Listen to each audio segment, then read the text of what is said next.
Dati kasi ako po ay taga SM. Sales clerk ako doon. Kumbaga, 4 na taon. Ang hirap kasi undergraduate ako. Okay, kumbaga sabi ko, nung hindi ako nakatapos ng pag-aaral, hindi naman pwedeng tatambay lang ako. Kasi one time nangingi ako ng pera sa mama ko, nakasimangot. Parang ang hirap na everyday mangingi ka lang ng pera, wala ang source of income. So, nag-work ako sa SM. Kaya lang, parang napapansin ko, ang tagal na ng panahon, wala nagbabago sa akin.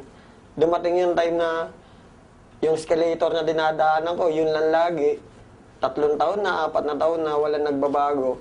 So, naghanap ako ng paraan, kumbaga paano magbago yung buhay ko. Naimbita ako ng kaibigan ko, si Philip J. Una, hindi ako naniniwala sa kanya. Ang tagal niya ako iniimbita pero wala kasi sa SM, syempre, 8 oras ka nakatayo. Kumbaga, pag day off ko, nagsisinungaling na lang ako, kunwari may lakad ako para hindi ako makapunta sa kanya. Pero yung time na nakita ko yung negosyo, isa lang sinabi ko, isa lang naisip ko, sayang. Sana pala nung una pa lang, iniimbita niya ako. Kumbaga, sumama na ako. Wala na nasayang na panahon.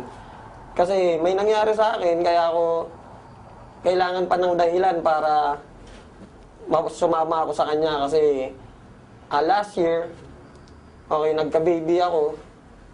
May 20 yun, May 20 sila pinanganak. Kaya lang, wala akong mga pambili ng gamot. Wala akong pang sustento. Kumbaga yun, nawala sila. Okay, nawala sila May 20.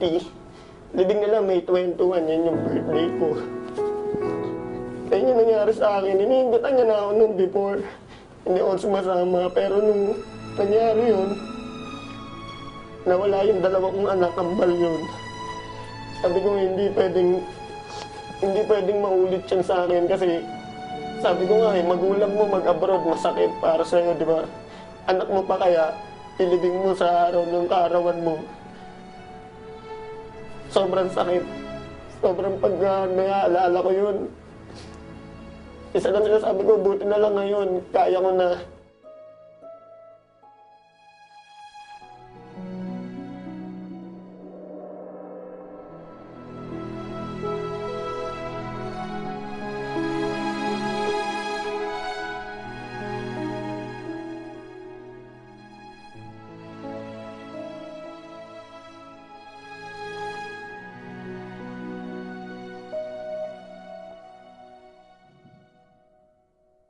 Imagine, pambili nung mga pangangailangan nung kambal ko, hindi ko mabili kasi wala akong pera, wala ako.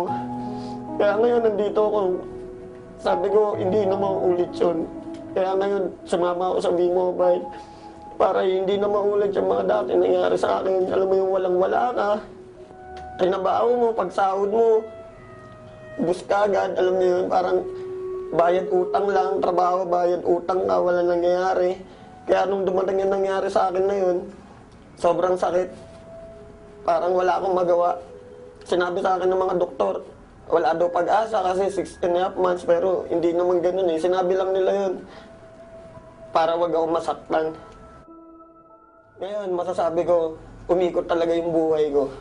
Bawat minuto ng oras ko, bawat segundo, masasabi ko may kwenta na, may sense na. Okay, sa financial, napakalaki. Nabibili ko na yung mga gusto ko. Bata pa ako, naisip ko, ba't ang daming kotse, nakasakay ka sa bus, ang daming sasakyan, pero bakit pamilya namin wala? Okay, so ngayon, dito sa V-Mobile, kayang-kaya na. Kumbaga, magbibilang ka lang ng ilang buwan. Gusto mo ulit bumili, kayang-kaya mo. Actually, sa buong pamilya ko, natutulungan ko na sila. Dati, mama ko manghiram lang sa akin ng 200. Bukas, sisingilin ko na. Kasi wala ka ng panggastos. Ngayon, bigyan mo 1,000, 2,000, wala na eh. Hindi mo na iisipin kasi laging papasok na yung income sa'yo. Yung father ko, sumali siya nung nakabili na ako ng kotse. Siyempre, mga tao, pati mga kaibigan ko, nung nakabili na ako ng kotse, doon na sila nagsisalian. Kaya lang, sumali nga sila, pero ang problema, yung time. Sana kung nagsisimula pa lang ako, naniwala na sila sa akin, di sana kasabay ko sila ngayon. Mga tao kasi, mga Pilipino, to see is to believe. Actually, magulang ko, ganun din eh.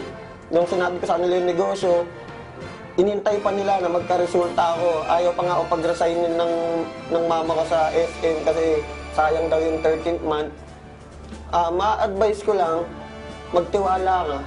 Kasi yun lang naman ginawa ko. Nagtiwala lang talaga ako. Unang-una kasi pwede mo isipin na imposible. Pwede mo isipin na walang mangyayari sa'yo dito. Pero once na inisip mo yun, talagang wala. Isipin mo lang na kaya mo. Magtiwala ka sa mga taong nakapaligid sa'yo.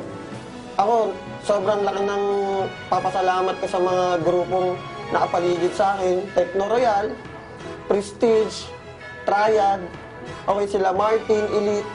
Okay kami dito kahit hindi kami magkakagrupo. Pamilya kami lahat. Nandyan sila, aalalay sila para sa'yo. Sobrang nagpapasalamat po ako sa V-Mobile. Kasi sa totoo lang, nung pag nagdadrive po ako ng kotse, ako lang mag-isa iniisip ko, paano kaya kung wala ako sa V-Mobile?